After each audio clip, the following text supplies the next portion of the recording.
What's happening, everybody? On today's show, a couple of spring football injuries over at Georgia and Auburn. We'll continue to bring you our spring football updates. We've got two teams in the Final Four for women's basketball and some transfer news in SEC men's basketball. Who is on the move? Locked on SEC starts right now.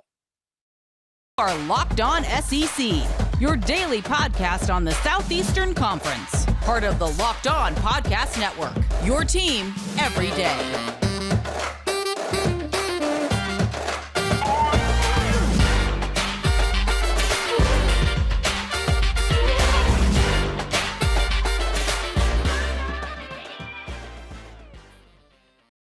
And what is happening, everybody? Welcome into Locked On SEC. Thanks for joining us. I'm Chris Gordy, and thank you for making us your first listen every day. Remember, you can check us out on YouTube or at lockedonsec.com. Let's jump into it. Plenty to discuss. Let's go around the conference. Boots out to the right. Takes the handoff. What a catch! Around the conference. And we start with some injury news over at Georgia as one of their key running backs and really key returners on offense. Is going to miss the remainder of spring practices with an injury report. That's according to multiple sources, including Seth Emerson of The Athletic. He says Kendall Milton will miss the final 3 weeks of spring practice for Georgia, dealing with an injured hamstring that will keep him sidelined heading into this season. Milton was expected to be one of the big pieces of that backfield along Dejon Edwards. Team's leading rusher from a year ago, Kenny McIntosh, we know was off to the NFL. And with the two returning running backs, Milton was the more explosive of the two, averaging close to 7 yards a carry. He was also third on the team with almost 600 rushing yards and 8 rushing touchdowns. So hopefully, for his sake, this is just a minor setback, and hopefully Kendall Milton and Georgia Bulldogs will be fine here.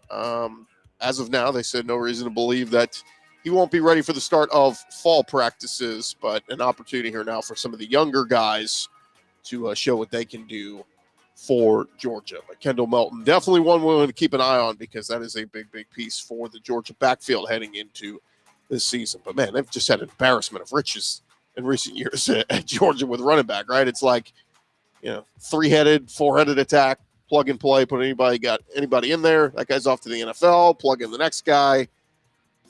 But anyway, we'll see who performs here these last couple of weeks for Georgia in their spring practices. Meanwhile, over at Auburn, Hugh Freeze revealing that one of their Auburn defensive backs is expected to miss the rest of Auburn spring practice. Hugh Freeze told reporters second-year DB J.D. Ryhm is sidelined due to an injury right now. He's a former four-star recruit out of the Georgia area. He was part of Auburn's 2022 recruiting class as a freshman, played in all 12 games of last season, primarily played nickel, recorded 14 total tackles last year, 3 tackles in games against Mississippi State and Georgia.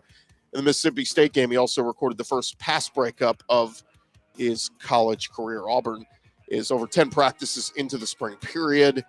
The annual 8A game is set for April 8th coming up. So Ryhm should be good to go for summer workouts and fall camp, but that is a piece that Auburn will be missing, a guy who's a key contributor in that secondary. All right, let's talk a little recruiting. Ole Miss, they're picking up on the recruiting trail just 2 days after they landed 4-star D lineman Jeffrey Rush. The Rebels have another in-state prospect they're adding to the defensive side. Jones College linebacker Raymond Collins announced on Monday he is going to Ole Miss. He's a JUCO prospect for the 2024 class. Had offers from Southern Miss and Akron, among others. Defensive coordinator Pete Golding continues to add to this defense. Ole Miss was the first to offer the 6'2", 235-pound linebacker. And we'll see what Raymond Collins does for Ole Miss coming up this year. He was, or next year rather, he was on a visit to Oxford this past weekend as a freshman at Jones College last year, recorded 46 tackles, 2.5 sacks, recorded a 4.6 40-yard dash time. Does not have a rating currently on 24/7 Sports or the composite, but he is the 6th known commitment for Ole Miss in their 2024 recruiting class for next year. So keep an eye on Raymond Collins, the JUCO linebacker, coming to Ole Miss. Other recruiting news as we head over to the Swamp. 3-star athlete Josiah Davis out of Georgia has announced his commitment to play for the Florida Gators. He is another one, doesn't have a 24/7 sports composite ranking yet. Chose Florida over the likes of Kentucky, Tennessee, and others. Listed 6'1", 185 pounds. Was recruited to Florida. Listed as an athlete or a wide receiver / safety. Very athletic. Takes part in track and field, basketball as well. He's being recruited to play DB at Florida. He had 2 visits to Florida this month and is the 5th member of Florida's 2024 class. Over in South Carolina, Shane Beamer reaching into the NFL ranks to add to his staff. According to a report, former Panthers quarterback coach Sean Ryan going to join Shane Beamer's staff. Has an extensive NFL coaching experience. Coached for the Texans, Giants, Lions. Most recently was with the Panthers and Matt Rule. One of his career highlights came during his tenure with the Texans, where he coached Deshaun Watson in 2017 and 2018. Was thought to be a possible candidate for a similar position with the Browns. So we'll see if that helps with the quarterback spot.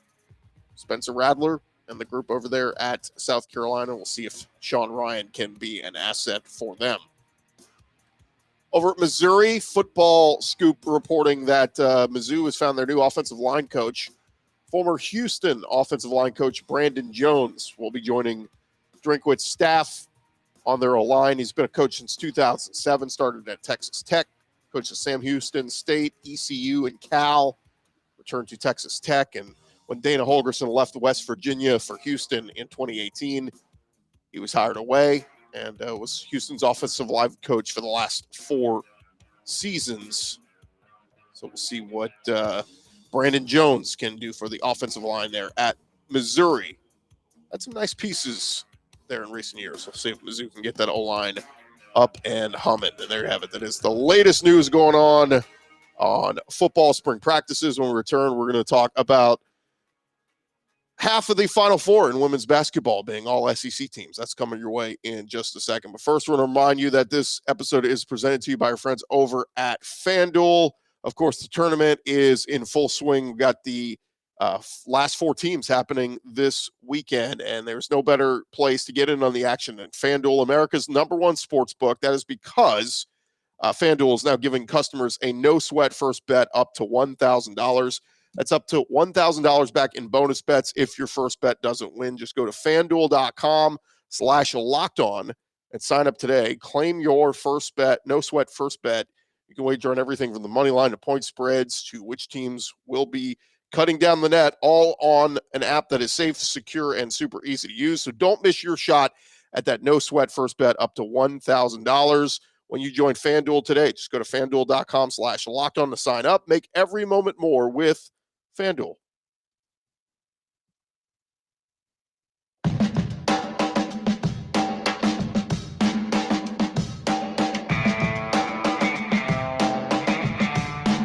Continue on here, Locked On SEC, and thank you guys for making us your first listen every day. We didn't talk about LSU punching their ticket to the Final Four yesterday because we're waiting to see if South Carolina would, and they indeed did. So let's jump into it as the SEC.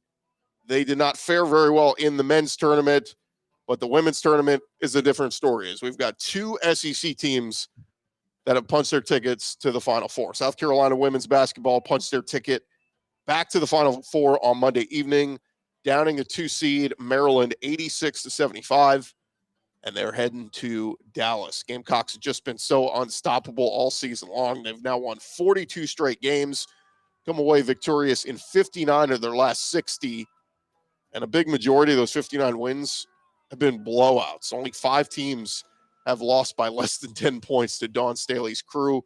They are 36-0 this season. Look, give Maryland credit. I was watching some of the game in the second quarter that Maryland had a lead and they were getting scrappy, and then suddenly South Carolina kind of started to pull away, jumped up to an 8-point lead at the half, and just kind of never looked back. So South Carolina, that duo of Aaliyah Boston and and Zia Cook, they are just so good. But Aaliyah Boston absolutely has been dominant. 22 points, 10 rebounds with a double-double the other night. Her and Cook combined to score 40 points. And with the win, South Carolina now travels to Dallas with a date against a really good Iowa team that features what a lot of people think could be the best player in the country in Caitlin Clark. She is really good, but South Carolina's defense is elite as well. So you get this elite defense from South Carolina going up against one of the best offensive players in all of women's college basketball in Caitlin Clark. So going to be a good matchup there.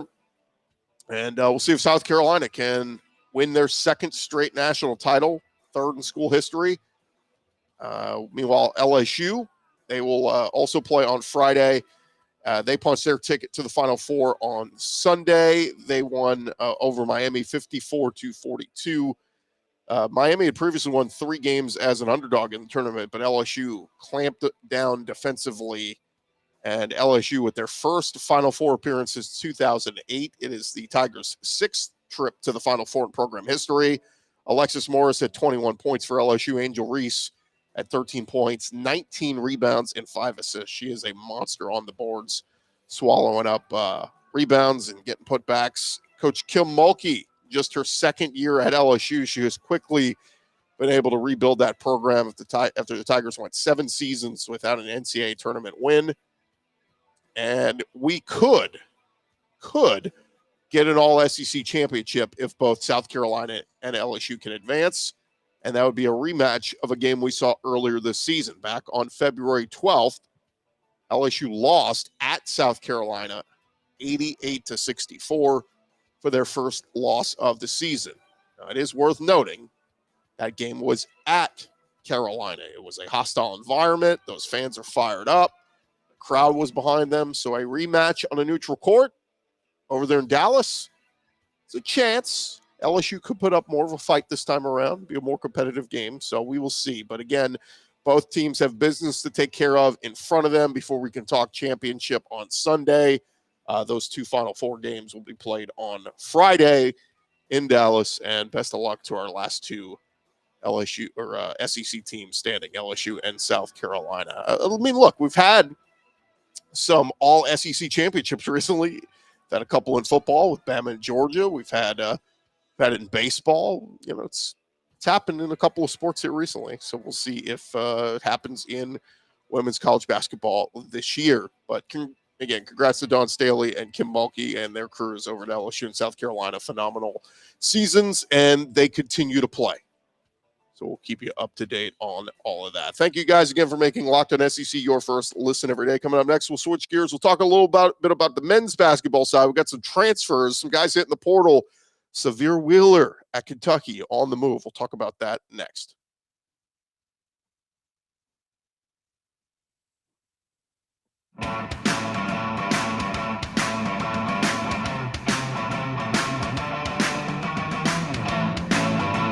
All right, roll along here, Locked On SEC, and let's jump back into it because we've got some SEC hoops news as Sahvir Wheeler is on the move again over at Kentucky as he has plans to enter the transfer portal. That coming from Jeff Borzello over at ESPN. And Wheeler is a Houston native, began his career at Georgia. This past year averaged 7.5 points, 2 rebounds, 5.5 assists for Kentucky. Missed 13 games, mostly following an ankle injury that just wouldn't go away. Didn't appear on senior night, pointed to an undisclosed medical procedure. Last played before the injury on February 4th, was expected to be available in the NCAA tournament when Kentucky played Providence and Kansas State, but we did not see him hit the floor. And when healthy, he was averaging close to 29 minutes a game. It's a big part of Kentucky's rotation. Seemed to be better coming off the bench than starting, but true freshman guard Cason Wallace really took on a larger role in Wheeler's place down the back part of the season. And Wheeler, 5'9", was a second-team All-SEC selection last year when he was also a finalist for the Bob Cousy Award, presented to the nation's top point guard. He opened this past season back to the starting point guard role, but up and down play. and a shoulder injury kept him out of Kentucky's January 14th road win at Tennessee, and that led John Calipari to start giving his playing time to Cason Wallace. So Sahvir Wheeler, we will see. Will he stay in the SEC? Will he make it a third different SEC team? We will find out. But, man, it's just unfortunate it didn't work out there. I know some Kentucky fans really liked him, and some weren't the biggest fans. But, again, Cason Wallace kind of did his part in taking that spot. If you're watching our YouTube, we've got a picture of Cason Wallace with John Calipari. Understand it's not Sahvir Wheeler, but Cal's team, like I said, going to be moving on from Sahvir Wheeler, and we will see where he ends up. Cal did say in a tweet on Monday that Wheeler had recently revealed his plans to him. He said he supports him on his decision to seek a fresh start as a graduate transfer, and see if that's somewhere else in the SEC. Meanwhile, Kentucky reached out to North Carolina transfer forward Puff Johnson, according to CBS Sports' John Rothstein. The Wildcats, one of several programs who have reached out to the former Tar Heel. Other schools include LSU, Oklahoma, Indiana, and TCU. Johnson's coming off a disappointing year, played a bench role for Carolina, scoring just 4 points in 16 minutes per game. His biggest contribution at North Carolina came in last year's national championship game, where he scored 11 points off the bench in Carolina's loss to Kansas. Just finished his third season in Chapel Hill, has 2 years of eligibility remaining. So we'll see if he goes and joins Cal's crew over at Kentucky. In other SEC men's hoops news, Vanderbilt will be losing a multi-year contributor to the transfer portal. Senior guard / forward Jordan Wright is hitting the portal, will use his last extra year of eligibility elsewhere. He's 6'6", 220 pounds, played in over 120 games at Vanderbilt over the last 4 seasons, made 73 starts, and he's got that 5th year of college basketball available to him. His most productive season came in 2020/21 when he made 36 appearances, all starts in that season. He averaged 12 points a game and almost 6.5 rebounds in over 30 minutes per game. This past year, played in 33 games with 16 starts. And he's put up some impressive numbers in his career there. Over 1,100 points scored, almost 600 rebounds. We're going to see what's next for Wright. But I have a prediction. If you read up a little bit on Jordan Wright, he is from Baton Rouge, went to the Dunham School there. Would make a lot of sense for him to go back home to play at LSU for Matt McMahon. We saw it with LSU and Brian Kelly this past year in football. Brought back a lot of former Baton Rouge and Louisiana kids back home to play for the home state school. Would make sense if he wants to go finish his career out at LSU. Matt McMahon can use all the help he can get over there in rebuilding that LSU program. In a couple of SEC basketball or baseball nuggets before we get out of here, LSU star center fielder Dylan Cruz was named co-player of the week by the league office after his impressive series weekend over Arkansas. Cruz shared the honor with Florida's Jack Caglione and Vanderbilt's Parker Nolan. So congrats to all 3 of those guys. Impressive numbers they have been putting up this year. Dylan Cruz led the top-ranked Tigers to 3 wins in 4 games last week, batting .625 across those 4 games with 4 homers, 9 ribbies, 9 runs scored. He homered in each of the 4 games played last week and extended his hitting streak to 22 games. Impressive what he's doing. And also at LSU, the top-ranked Tigers, they impressive performance from Paul Skeens, their Friday night starter, as he continues to dominate. And LSU head coach Jay Johnson was talking with the media on Monday afternoon and was asked about Paul Skeens transferring to Baton Rouge. He said he's happy with Skeens in a Tiger uniform, and that is, quote, the understatement of the century. He is second in the country with a 0.71 ERA. He's one of just 4 pitchers in the country with an ERA below 1. And LSU in the middle of SEC play. They will take on number 11 Tennessee starting Thursday, hosting Tony Vitello's crew and the Vols. So going to be fun a fun SEC baseball weekend up ahead. Thank you guys for making Locked On SEC your first listen every day. And make sure to go check out our brand new podcast, the Locked On College Basketball Pod. Everything you need to know about college hoops all in one place. Hear from some big-name experts, insiders, coaches, and players. Locked On College Basketball, available on YouTube or wherever you get your podcasts. I'm Chris Gordy. This has been Locked On SEC. Make sure you subscribe and check us out, either the audio version on Apple, iTunes, Spotify, wherever you get your audio pods, and then, of course, the video version over on YouTube and a bevy of our websites across the Tegna TV stations all out there. I want to remind you guys to check out tomorrow's episode. We are going to catch up with our buddy John Garcia, our SEC recruiting insider. We'll talk with him about some of these kids that have committed to SEC schools in the past 2 weeks. Plenty to catch up on with him, so make sure you subscribe and stay tuned for that. I'm Chris Gordy. You guys have an awesome day. Talk to you tomorrow right here on Locked On SEC.